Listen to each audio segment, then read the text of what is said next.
Let's go, Buffalo!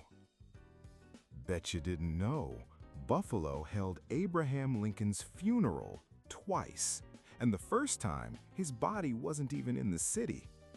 Two funerals, 8 days apart, both real, both massive, and both run by the same man. This happened right here on the streets of downtown Buffalo in the spring of 1865.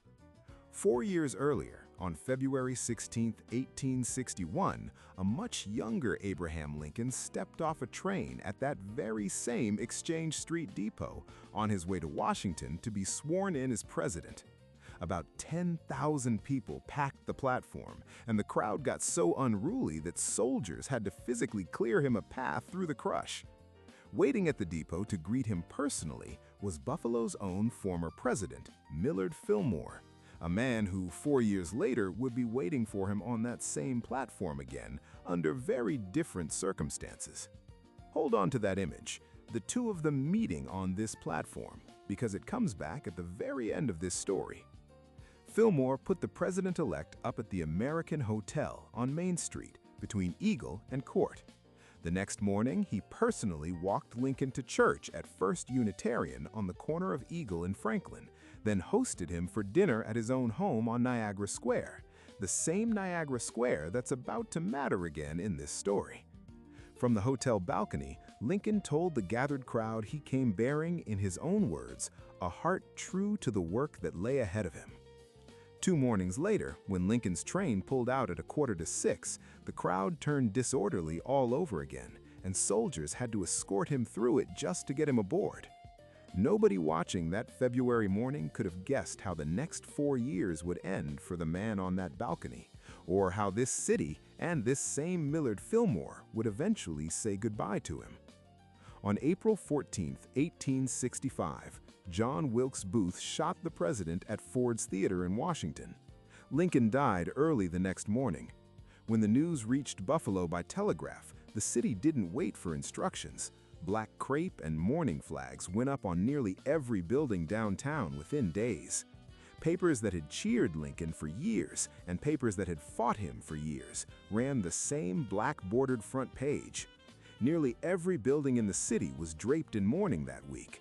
Nearly every building. Not quite all of them. And the one holdout was about to become a story of its own.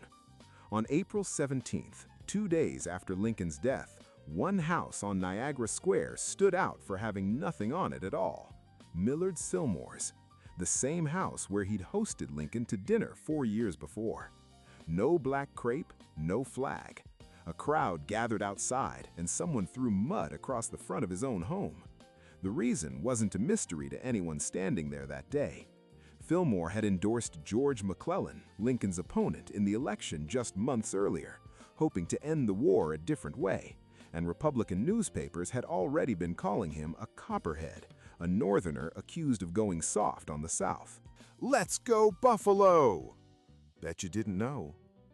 The mob outside his house that day was certain it knew exactly where Millard Fillmore stood. 2 days later, they'd have to think again. On April 19th, Fillmore's house was draped in black like everyone else's on the block, and Fillmore himself was chairing Buffalo's official Citizens Committee on observance of the Day of Obsequies. He didn't staff it with strangers to the war. The Wilkeson family sat on that committee, having already buried one son at Seven Pines and a nephew at Gettysburg. Sam Fish sat on it too, having just lost his own son, Major Henry Fish of the 94th New York, killed at Five Forks only weeks before.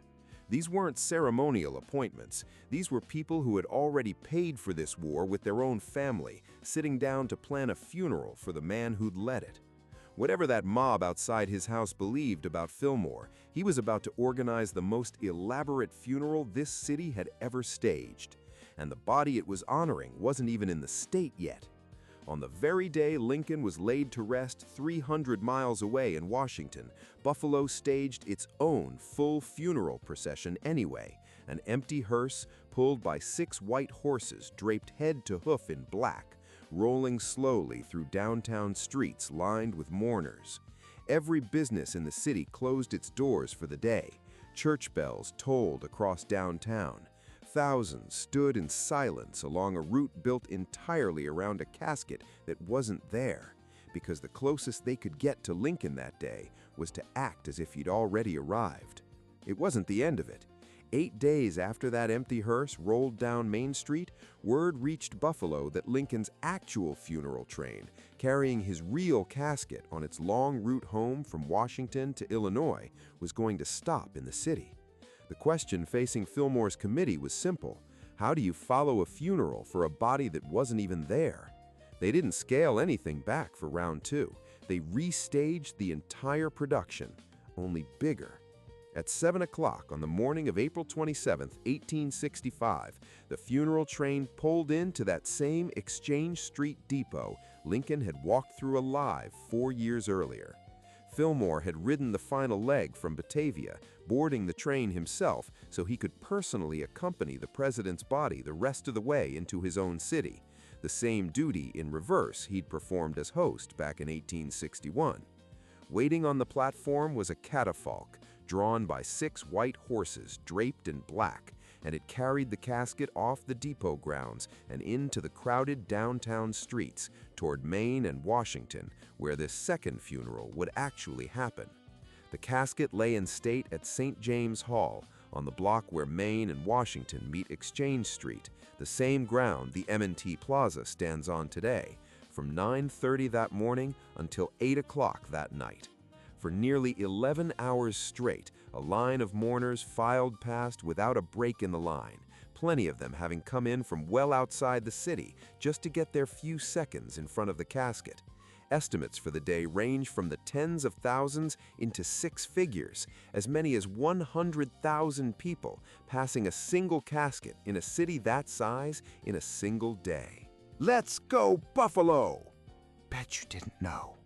11 hours of a line that never stopped moving and never seemed to get shorter. Among the mourners said to have passed that casket was a 28-year-old Buffalo attorney named Grover Cleveland, admitted to the bar only a few years before, 20 years before he'd become President of the United States himself. Nobody in that line treated him as anything special that day. He was just one more Buffalonian waiting his turn. A little after 10 o'clock that night, the train pulled out of Buffalo bound for Cleveland, Ohio, and from there on toward its final stop in Springfield, Illinois. 8 days earlier, this city had sent an empty hearse through its streets with nothing inside it. Tonight, what was inside the casket was real, and it was leaving for good, in front of a crowd bigger than almost anywhere else along the entire route home. A few weeks later, on May 9th, the same Millard Fillmore stood before the Buffalo Historical Society and spoke publicly about the loss, the same man whose own house had been attacked for seeming disloyal 3 weeks earlier, now standing as the city's most visible mourner. The mob that threw mud at his house in April wasn't at that podium in May. What Buffalo remembered instead was the man who had organized 11 straight hours of public mourning for a president he hadn't always agreed with, and who, before that, had personally welcomed him to the city alive 4 years earlier. In 2015, on the 150th anniversary, the Buffalo News ran an editorial and put it right in the headline, the first of 2 funerals. Most American cities that got a piece of Lincoln's funeral train got it once, if the train stopped there at all. Buffalo got 2, 8 days apart, both organized by the same complicated, controversial man who 4 years earlier had personally welcomed Lincoln to this city alive. Same 2 men, same train platform on Exchange Street, 4 years apart, once greeting a president who was very much alive, once receiving a casket that carried him home for good. And the same Buffalonian, cheered by some and pelted with mud by others in that same short stretch of years, stood there both times to receive him. Buffalo didn't just watch Lincoln's death from a distance, it staged 2 full funerals for him, 8 days apart, and put its most controversial citizen in charge of both of them. Did we get it right? Heard it told differently? Know a story we should tell next? The comments are yours. Then like and subscribe. There's plenty more where this came from. And now you know. Let's go, Buffalo!